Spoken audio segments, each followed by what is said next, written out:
There's an initial fear, a real fear of being rejected. Yes. Yeah. That's what it is, because you're scared. You're scared to share that. You're like, I don't know what they're going to, or are they going to judge me, or, I'm going to be the oddball here.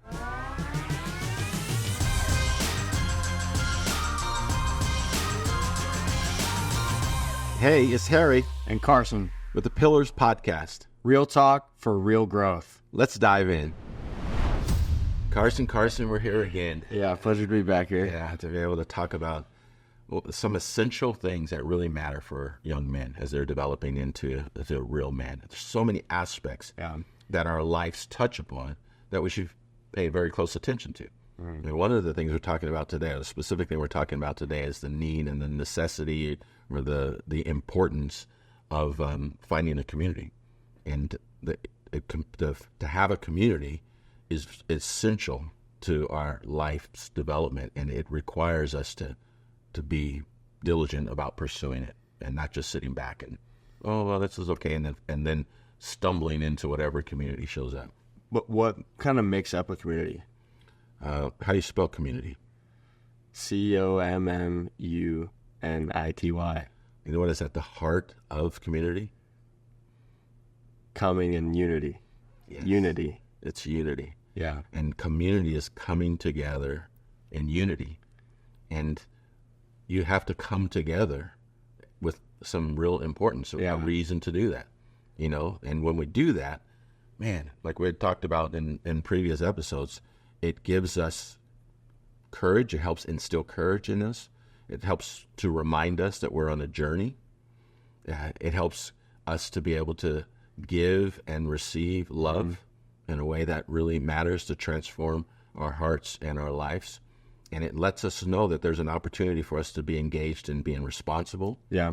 And to serve out of who we have actually been made to be, and helps us to actually form in real specific ways a true sense of who we actually are, our true identity, we were talking about before. And if you think about the opposite of unity, it's division. Yes. Right?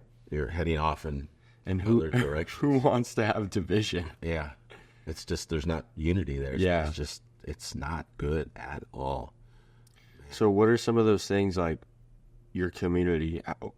What are some examples of a community? Yeah. Well, today when we think about it, we have communities that are actually real, that people show up. They may serve in a drama group or something, or they may be on a football team, and that creates a community. They may be on any other form of activity or fun things. But what I find is that, or let me just say again, and also that there is these other communities that are virtual, that they're not really together. Like on Zoom? Or gaming? Gaming. Yeah. That you'll find a gaming or community that you will talk, and you'll gain some community there, but it's not the same as being together with people. So there must be a real balance between the virtual and the real world in its real sense. What's the difference? You're saying there's got to be a balance in that. What are you lacking in the virtual? Well, it's very interesting because in today's society, a lot of young people who were forced to be virtually connected because of what happened in the pandemic.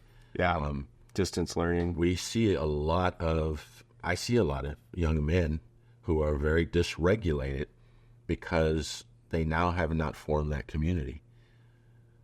Forming a community, just the very exercise of forming a community is developing in you something. You're able to read, pick up signs and cues, and you get this sensation in real person-to-person community. Yeah, interaction, connection. Working together. When that's not there, it's there's so much that's lacking. There's so much that you don't pick up and learn how to feel accepted and give acceptance, paying attention to the cues of what people are saying and doing with their body and the language of their body that is speaking.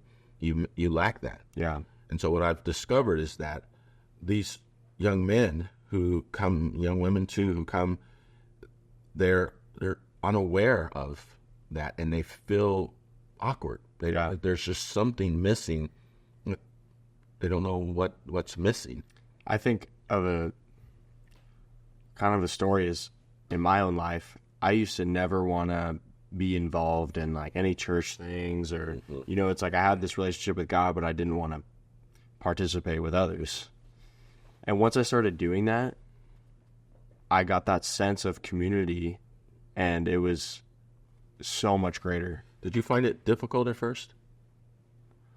I found it difficult, but it was my own head telling me. What were like some things in your head that made it difficult for you? Like I'm not good enough, or my story, what I've been through doesn't matter. But once you share that, like if you're in a community and you share something personal about your life, you have no idea if that person could be going through the same thing.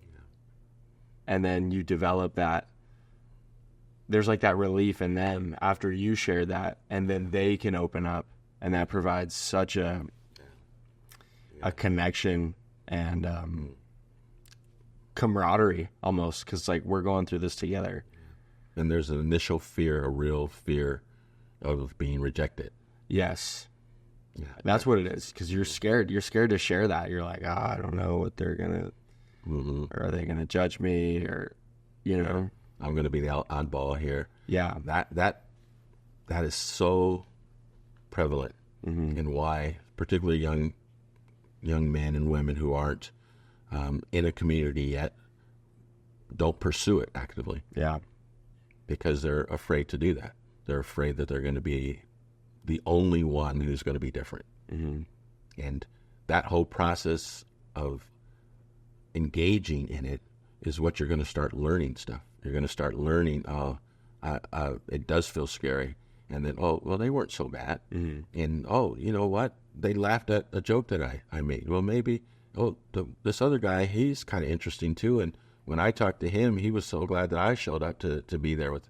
There's just all these dynamics that take place that are very important to engage with. I think the biggest thing is just showing up too. Showing up. Yeah. Because once you show up, it's like, okay, there's no going back, and this is what I got to do now. Yeah. But then you embrace that. Yeah. And when you show up and you get active in the engagement in that community, it then begins to establish some real bonds. And that's what human beings need.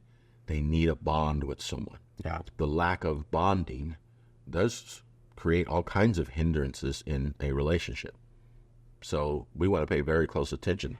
Creating this community is so very important. One of the things I try to do with Pillars is to provide the opportunity that people can serve together in something worthwhile. Yeah. And, as someone who's a mentor to them, I'd like to be able to watch and see the gifts and talents that people have and say, hey, maybe you can do this, maybe you can do this, and help them to gel together by using their strengths and their abilities. What's like something that you would put these kids up to? Yeah, I would. One time, just recently, in fact, before or after we got back from, was it before or after? I don't remember. But there's a widow who's lost her husband, and they're having to do something with their house, and their yard was just a mess. And she couldn't go out there all by herself, and so I brought a group of guys there, and we went into her backyard and just transformed it. And really, it was awesome. And not everybody is outdoorsy, handsy, and everything. But some of these young men they engaged, and they did what they normally don't do. Yeah. And there's the hard worker guys who like rough and tough, and they can do it, and so they're doing a whole lot of work. And there's the other one that's like, oh, my nail, but they were still doing their part in it, and they can only do certain amount that is comfortable for them. Yeah. Their break was like every 10 minutes, and the others are like working the full time. But the guys who are working the full time, wait, that's who you are. Yeah. And the one who need to take the 10-minute break every 10 minutes, that's who he is. Yeah. And so these guys weren't like messing with each other. Did you see a difference from the start before you went and after with these guys? Oh yeah, even though they worked hard, they felt they did something worthwhile. Yeah. You know, and they'll talk about, and then what that does, what we're talking about this in this community, it creates this bonding among them. We did this. We accomplished this. Yeah, you're really good at that, man. That was awesome. You totally tore that whole area out and cleaned it up. You did that much quicker than I could do it. Yeah. Hey, well, you picked up all of the bark and the floor, the covering, and brought it into the wheelbarrow. Man, thank you for lining it up so I can take it out and empty it on there. Everybody played their part. Yeah. You know, so pursuing a community and getting involved in a community is so very, very, very important. Hey, we're glad you joined us today. If you're resonating with the conversation, hit subscribe and stay in the loop. Got a question or a topic you'd like us to explore? Drop it in the comments. We're listening. And remember, the Pillars podcast is not just about talking. It's about taking action. Check the link for more. What happens when someone doesn't do their part in a community? Well, you hopefully the leaders who are there are understanding the dynamic that has taken place. Yeah. You know, and like if they don't do their part. Give me a scenario. Or if they don't do their part. Like I'm thinking, the first thing I think of is like a junior high situation or like a high school situation at church or something. Yeah. And the kid's out there not doing his part. Yeah. It is so crucial, Carson. And this is where I feel like sometimes in groups like this where you don't have someone who's paying attention, where you talked about how scary it is to go and whether you're going to be accepted or not. Yeah. That kid who might not do that might do that because he's not participating because he's afraid. He doesn't know where he fits in. He has not developed these skills yet. And to shame him in the environment like that, or to make him even feel more ostracized, breaks my heart that would be the case. Yeah. But that can happen. I feel like that's typically the case. You know, because you typically in youth groups that we would be familiar with in church settings, they are directed by young people who are we just need somebody to show up. Just get it going. Yeah. Yeah. And if you're going to do a real good training, you would train somebody to pay very close attention to those dynamics and know why they would not ostracize that kid. And they would probably take more attention and put on them from the leader's point of view to incorporate that person. And there's such a sense of, when I'm just thinking about this, there's such a sense of purpose and community and joy. Like for me on Wednesday nights, that's when I go, and I can't wait to show up. Like every week, it's like I'm going through withdrawals. That's good. That's missing great. it. That's a great community to be a part of. Yeah, it's the best thing ever, and I never thought I would be there. And I encourage everyone else to find that. We one of the other things that we did, Carson, that is really, really fun. During the summer, I typically would do it. I'm hoping to try to get one done this summer. Is that I would bring all the guys together, the girls and Allison who I've worked with, and I would I'd bring all the food, all the ingredients, and I would give them just a recipe. And they come earlier to my home, and they are to team up with someone and make that particular food. That's a good idea. And then their parents come later, and we serve their parents the food that they make. Wow. And the interaction, the dynamics, and all I do, the last time we did it, my grandson was a little younger, and I would just hold him and walk around, and they just like, where's this, where's that, and I just point out where everything is, and the camaraderie that developed. Yeah. Some people, they just want to do this part, and they want to do that, and usually they team up in good pairs that really works, and they're looking at the recipe and trying to develop it. Then the parents come, and they see their children engaging, and they're like, are you kidding me? My son made what? Yeah. He doesn't know anything about the kitchen. What are you talking about? He made that.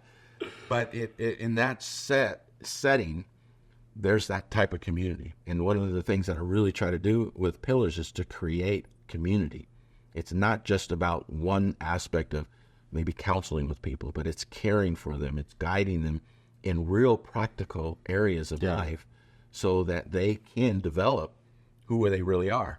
I mean, it's a wonderful, awesome thing. And like you're saying, when you go on Wednesday nights, you know you're a part of that community.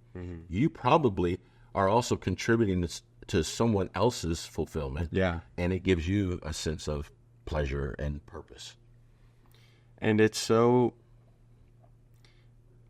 like, you have these opportunities that you don't even realize are opportunities in the community. You know, when, for example, if you pray for someone, you have no idea how that's going to impact them. Yeah. And that is like one of those things on Wednesday nights. It's like, I'm not always on like looking for opportunities to do that. It just kind of happens naturally. And then you desire to want to do that more. Yeah. There's a lot of natural things that happen through a bond. Yeah. When a bond is created, it's that, and that's where the difference is. If you're virtual, you sometimes that bond is not, you know, it's real connection. It's so tough. Yeah, it's really tough. And then the Wi-Fi cuts out, and you're like, wait, what is that? It's a wonderful thing to be a part of a community, and if you can be, well, it's necessary to be, and it takes some real effort to be a part of it. And in the beginning, it's like we were talking about, it's just showing up. And sometimes, at least for me, when I started going to the Wednesday nights, it was just others' presence that I felt comfortable around, which then I started to develop and evolve and want to communicate and help and come together and cultivate relationships. So sometimes just somebody's presence in a community matters. You know, that's why sometimes we show up. That there's a very important passage in Scripture that tells us not to forsake the assembling of ourselves together, community and fellowship. There's a real important reason why that is. We need one another, and as human beings, we need one another. I need the gift that God has given you to enrich me where I need enrichment. Yeah. And if we're doing that for one another, and then actively even looking for those opportunities, it's fulfilling. It's so we're using our gifts to give what needs to be given, and like we always say, that's what a man does. A man leaves life in his wake. Yeah, he brings life, and that's what we want to do. And we're very intentional with our desire and our efforts to enrich men to be a part of a community, to be able to find out who they really are, so that they can give a part of who they are to others and bring life. So I love having this conversation. Yeah, it's so much fun and exciting. So thanks for joining me in this conversation. Yeah.